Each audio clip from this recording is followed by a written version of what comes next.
మీ business ఏదైనా మీ ఊర్లో promotion చేయాలంటే అది సుమన్ టీవీతోనే సాధ్యం. ఇప్పుడే సంప్రదించండి.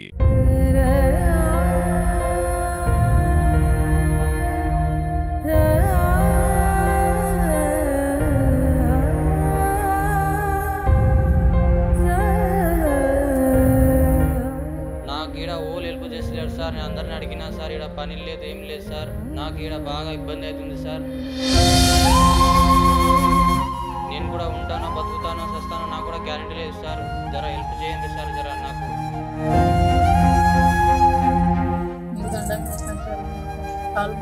నా కొడుకు ఎట్లా కానీ ఇంటికి రావాలి, ఇంటికి రావాలి నా కొడుకు. రెండు చేతులతో నేను జోడుతున్నా సార్. మా పిల్లగారికి మా చేతిలో పెట్టుడు సార్. మీకు మీ దండం పెడతా, మీ కాలు మొత్తా సార్. నా మనమడు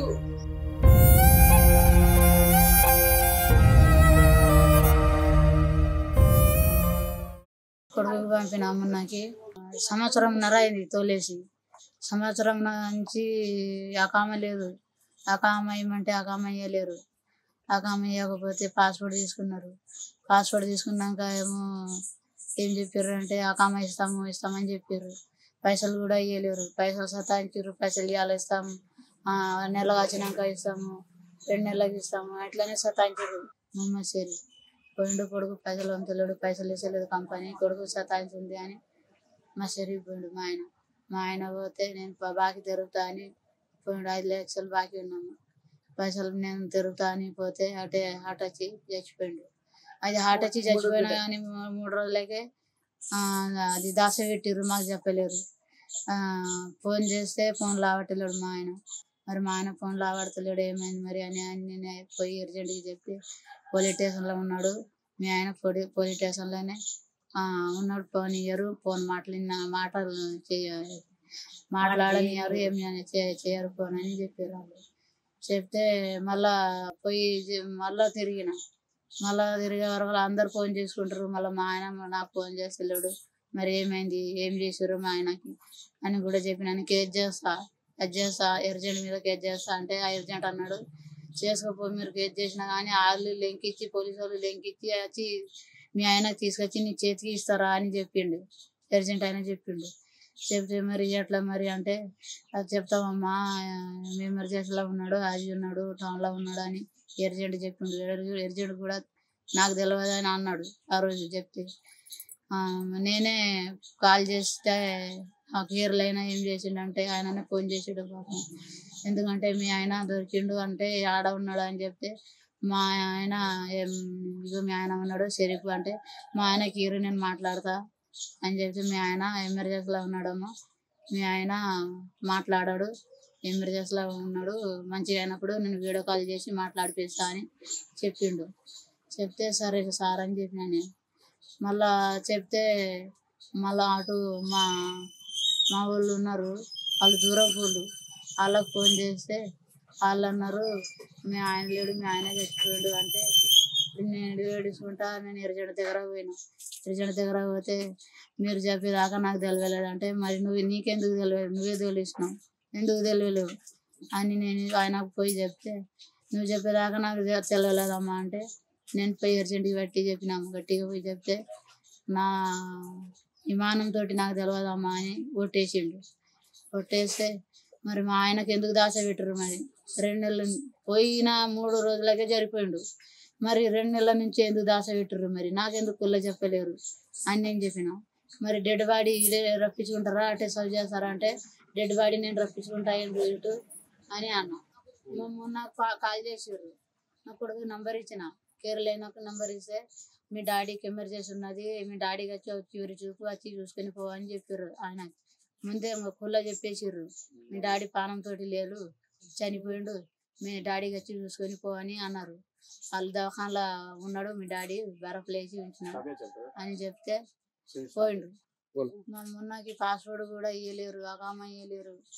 సంవత్సరం నుంచి మా కొడుకు వస్తా అంటే కూడా ఎందుకు పోతుండు, పని చేసుకోమని అంటారు. పని కూడా లేదు ఆడ, పని ఇస్తలేరు, ఏమి ఇస్తలేరు. రోడ్డు మీద తిరుగుతుండు, రోడ్డు మీద తిరిగి ఆడుకొని తింటుండు, అన్నం ఆడుకొని తింటుండు, ఒళ్ళన చేస్తే తింటుండు. ఇంటికి తోలేస్తలేరు పాస్పోర్ట్ ఉంచుకున్నారు. ఆ కామ లేదు, ఏమి లేదు, ఏడుచుకుంటా తిరుగుతుండు. చివరి చూపు మా డాడీ చూపు చూసుకుంటా తోలేయమంటే కూడా వాళ్ళు తోలేయలేరు. సావుకాడ నేను పోతా అంటే కూడా నేను పోతా అని ఆయన కొడుకు చెప్తే కూడా తోలేయలేరు. పిల్లేమో ఒక పని ఉన్నది, పని చేసుకొని పని ఇచ్చిండట, పని కూడా లేదు, ఏం పని చేయలేడు, పైసలు చేయలేడు. పైసలు 5 నెలల పైసలు ముంచేసిండు. సంవత్సరం నుంచి పైసలు కూడా వేయలేడు కొడుకు.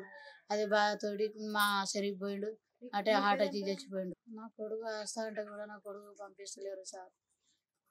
మా ఆయన కూడా చివరి చూపు చూడలేడు, అటే ఇరుకున్నాడు. నా కొడుకు బాగా ఇబ్బందిలో ఉన్నాడు. పాస్పోర్ట్ కూడా తీసుకున్నారు, గుంజుకున్నారు పాస్పోర్ట్. ఆ అమ్మ గుంజలేదు, ఏం లేదు, ఏడాది సంది.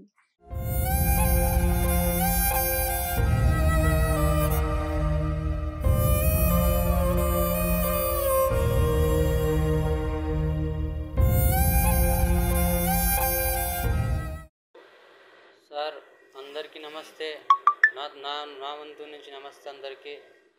సార్ నేను ఈ సౌదీకి వచ్చినా సార్. ఈడ నా కపిలేమో పాస్పోర్ట్ గుంజుకున్నాడు.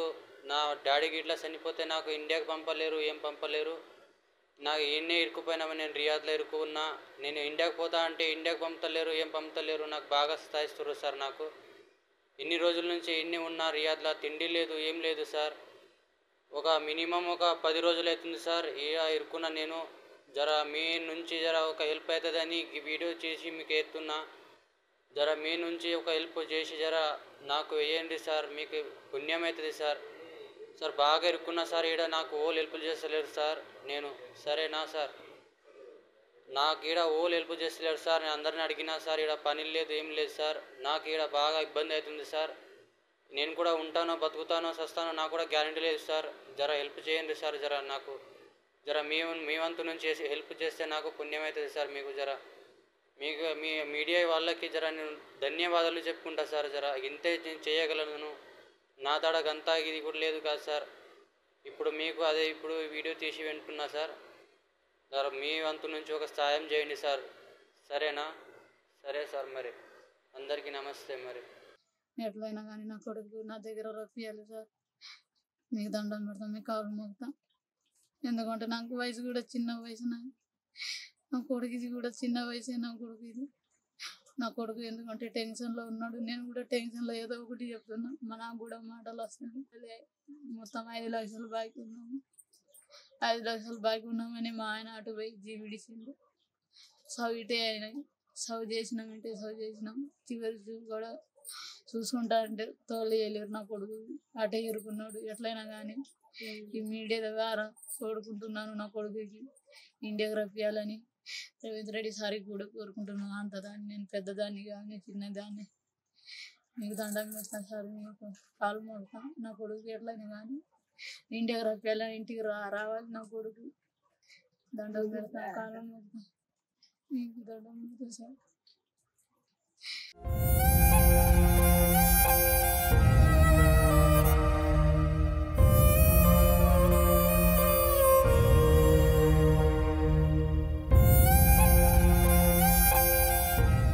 పోతే పిల్లగాడు పోతా అని దాకా పోతే అప్పుడు పోతా అంటే ఏమో అది కపిలేమో పాస్పోర్ట్ గుంజుకున్నాడట. ఆ కామ కూడా ఇయ్యలేడట. పోతా అంటే ఏమో పోనీ వెళ్ళారట. పిల్లగాని అటే ఇరుకున్నాడు. పిల్లగానికి రానిస్తలేరు. ఇటు లేడు అటు లేడు. పిల్లగానికి ఎటు లేడు. ఇక తిందామంటే ఏమో తిండి లేదు, పందామంటే ఏమో జాగ లేదు, తానం చేద్దామంటే ఏమో నీళ్ళు లేదట. ఆడ ఈడ ఆడుకొని వాళ్ళు తిని జాగాలో పోయి ఇంత బుక్కడు అన్నం ఆడుకొని తింటుండంట పిల్లగాడు. అగాధం అయిపోయిండు పిల్లగాడు. తండ్రి లేని పిల్లగాడు. ఎట్లన్నా చేసి మీరు ఇందాక రప్పియారు సార్, ఇందాక రప్పియారే. ఇగో రేవంత్ రెడ్డి సార్, చంద్రబాబు నాయుడు సార్, ఇక మా పిల్లగానికి మా ఇంటికి రప్పియాలి. రప్పించినాక మా పిల్లగాడు ఉన్నాడు ఒకడు. ఇద్దరు చిన్నగా ఉన్నారు పిల్లలు. ఆ చిన్నతనంలో లగ్గం చేసిస్తే కొడుకు పుట్టిండు. ఇక నేను చదువుకు పోతా అంటే పంపించినాము. తండ్రి ముఖం కొడుకు చూడలే, కొడుకు ముఖం తండ్రి చూడలేడు. ఆ? ఏ చూడలేడు, ఏడుచుకుంటా గలిపంటి ఏడుచుకుంటా తిరుగుతుండు, అడుక్కొని తినుకుంటది ఏడుస్తుండు పిల్లాడు.